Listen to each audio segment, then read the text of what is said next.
एक तू ही है महान। सारे जहां में मेरा मसीहा, एक तू ही है महान। सारे जहां में मेरा मसीहा, एक तू ही है महान। सारे जहां में मेरा मसीहा, एक तू ही है महान। मेरे खातिर मेरे मसीहा, हो मेरे खातिर मेरे मसीहा, हो गया तू खुद कुर्बान। सारे जहां में मेरा मसीहा, एक तू ही है महान। सारे जहां में मेरा मसीहा, एक तू ही है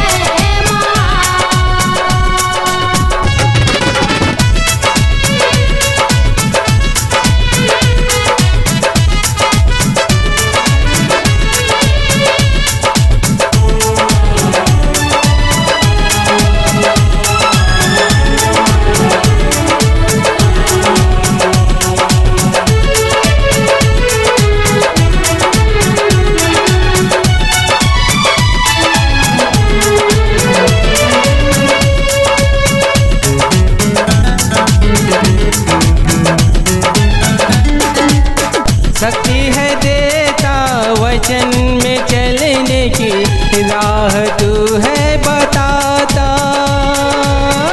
राह तू है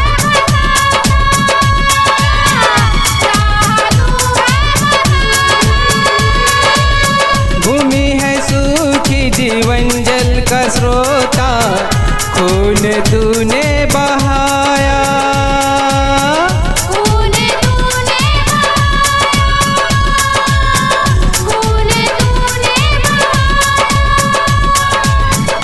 मेरे खातिर मेरे मसीहा, हो मेरे खातिर मेरे मसीहा, हो गया तू खुद कुर्बान। सारे जहां में मेरा मसीहा, एक तू ही है महान। सारे जहां में मेरा मसीहा, एक तू ही है महान।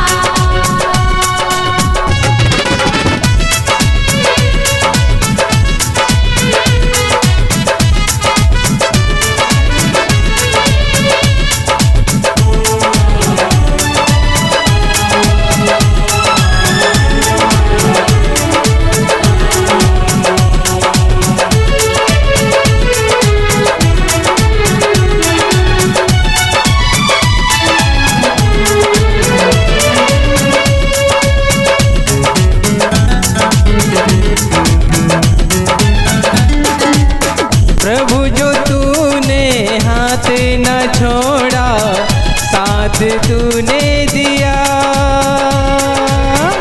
साथ तूने दिया, साथ तूने दिया। कोड़ खाकर मेरे मसीहा, चंगा मुझको किया। चंगा मुझको किया, चंगा मुझको किया। मेरे खातिर मेरे मसीहा, हो मेरे खातिर मेरे मसीहा, हो गया तू खुद कुर्बान। सारे जहां में मेरा मसीहा,